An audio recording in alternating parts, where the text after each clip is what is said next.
In Outlander Season 7, Episode 5, Claire finds herself in an enemy camp and comes across a familiar face, while Roger makes a questionable new friend and Ian and Rachel grow closer. Welcome to Outlander Insider, Megan.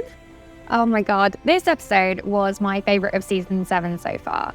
There was a lot going on in this. Like, I'm excited for the next episodes. Yeah. So why was it your favourite episode?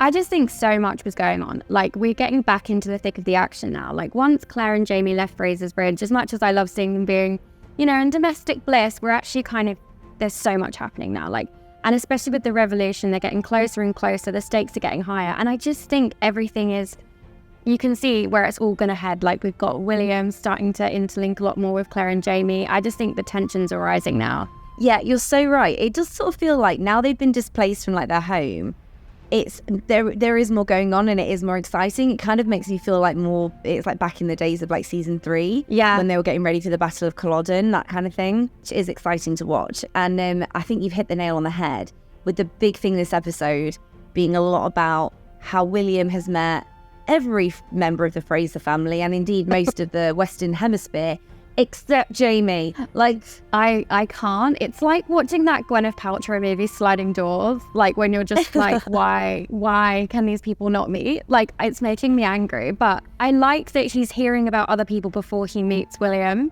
In a way, I think it's building the tension. So when they do meet, we're all going to be like, oh my god, it's going to be like when Brianna met Jamie a few seasons ago for the first time. One of my all-time favorite scenes in all seriousness. I've watched it so many times. Oh yeah. Yeah, I can recite it. Jamie's hearing so much about William and then William's hearing so much about Jamie. It's kind of like they're both like sort of getting to know each other's reputations, but obviously William doesn't know the connection there. Jamie does. But I think it is just going to make the final reunion really special. But I was going to say it makes me think of Game of Thrones, where it's like there are just so many near misses with the Starks reuniting and then not. And it's like, just come on, like all we want to see. So the show is doing a very good job in just ramping up the tension with that, because obviously it's what we're all waiting for and it has to happen. We know it has to happen. It will happen. Definitely. I'm manifesting it as non-book readers that we are, Megan. Yeah. So we're not 100% sure that I am manifesting that reunion. So William had a great one. He finally met Claire, and obviously they had a lot of mutual respect for each other, and he sold his debt of gratitude to Ian, who, by the way, romance is definitely on the cards. If we weren't sure before, oh god, yeah.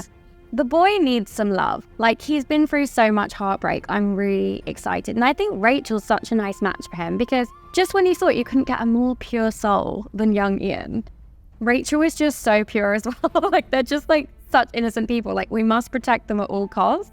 They're just so nice.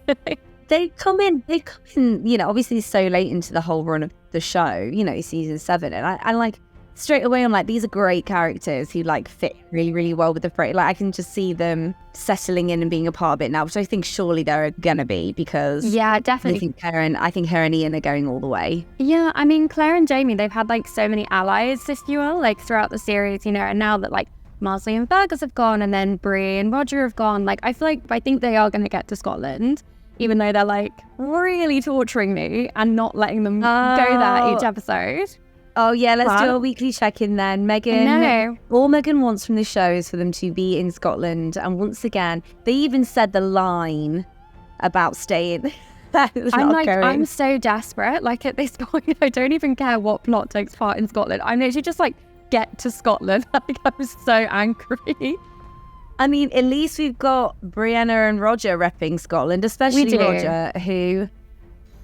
He's very patriotic, isn't he? He's loving life. Oh, you know, I know people love the Scottish lore in it, and I do to an extent, but that classroom scene just went on about 30 seconds too long for me. Yeah, I know what you mean. I think at the moment, like, Roger's scenes, and, you know, I don't dislike the character of Roger at all. I just feel that it was a little bit of filler that maybe I didn't need.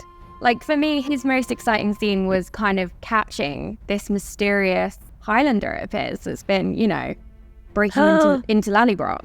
So you cut straight to the final moments, but let's talk about it, because like, who was that? Like, we don't know who he is, do we? We don't, but, you know, I've said this before, I get quite confused about Outlander because sometimes I'll see a new character and I think they're new, and someone will be like, no, they were in season 1, episode 5, and you just didn't miss them for these 5 minutes that they helped Jamie out. So Yeah. do you think he's new? But I would not be surprised if they ended up being like, no, we've actually shown him in an earlier episode and you maybe just missed it. Well, let's appeal to our viewers then. Like, have we seen this guy before?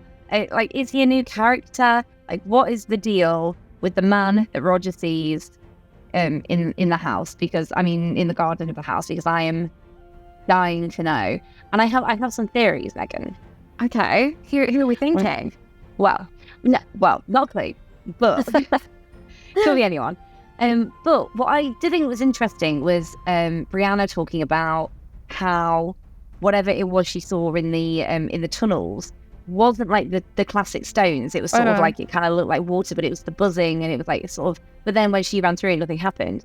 And like last week, we were saying like, oh, clearly she didn't have a gem. Yeah. And now I'm thinking, because that guy looked like he was from the 18th century, if I'm not mistaken. So now I'm like, is this like a reverse portal where people from the past can come into the future?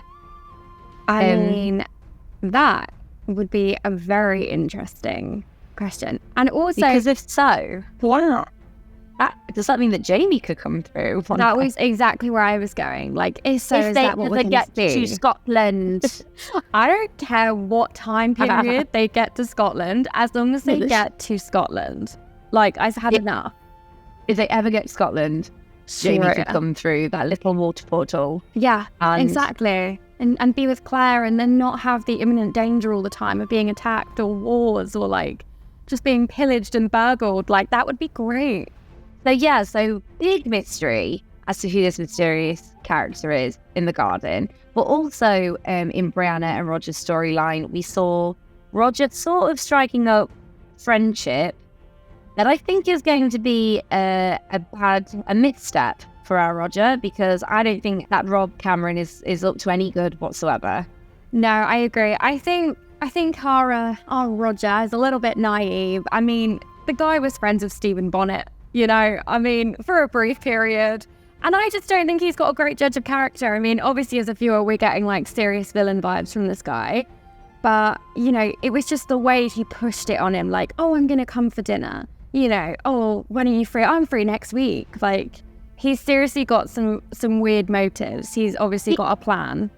He locked your wife in a tunnel. I know. Like, stay away from him. He literally made one comment and was like, oh, wow, she's a brilliant power plant inspector, the best I've ever had. And Roger was like, oh, okay, all is forgiven. Come to my house.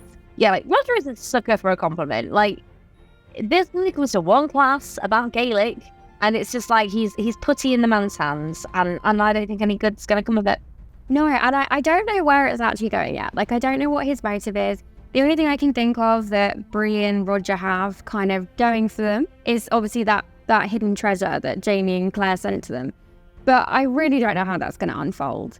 I feel like they've kind of left that quietly where it is, and that's all I can think that maybe this guy is interested in. How he would know about it is a bigger question. Is he from the past? Well, there is that. The tunnel. Oh, I did have a theory that perhaps the Highlander is a relative, is a distant relative, and they're working together. Maybe he knows, and he's telling his little grandson removed, or however many times it is. That's my theory. We will see. Some, fans of the books are probably like, no.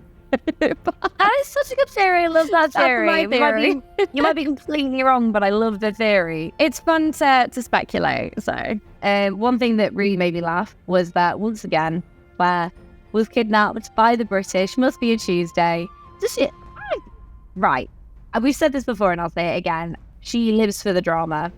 Claire is so toxic with these things. Like, the moment Jamie and Ian scuttled off, and then she was like, oh no, where is my patient? I was like, Claire, stay with the group. I knew she was going to do it. And as soon as she wandered off and the little red coat came along, I was just like... It was like, moment spotted. I was like, yeah. It's almost like you deliberately didn't even bring someone with you. You could have just brought someone with you. So obviously Claire has been taken against her will for the third time this season. I don't think I can even get time? into how many times she's been abducted this season. Honestly, like there was that scene where she does reunite with Jamie, you know, and you know, he's like, oh, Sassenach, like so happy to see her. If I was him, I'd be like, right, how many times have we spoken about this? I would be so angry. She'd be like, Claire, I told you to stay with the group. He just ignores it. What's going through her head? Like, Claire, you are the problem, it's you. I just don't get it. She just needs to think, right, I'll stay with the group. I will find the patient at some point. You know, but she can't help herself. She's got to like run towards the drama, and then Jamie's got to spend time going after her. You sort of enjoy that in every scenario she ends up in, she does also end up being in charge. It's like the second she's there, she's like, right, water, herbs, I need it all. Oh my gosh, yeah. Something that she didn't know about though was this upcoming battle where the tide turns into the American Revolution's favour, which is the first time, I swear, that she hasn't had like an intimate knowledge of a battle. Yeah, I feel like finally I was like, oh, this is realistic. Like, this is great. I mean, you know, she actually says, you know, I'm not very good with this one, Jamie. Sorry, don't remember this one. And I thought, well, that's what would happen to pretty much 99% of the population who were thrust into the 18th century. So now it's what would happen really... if we ended up back in the past. Exactly. We wouldn't have a clue. Oh my God, no. I mean, I would have died in season 1, but at the same time, I completely agree. Like, she shouldn't know this stuff.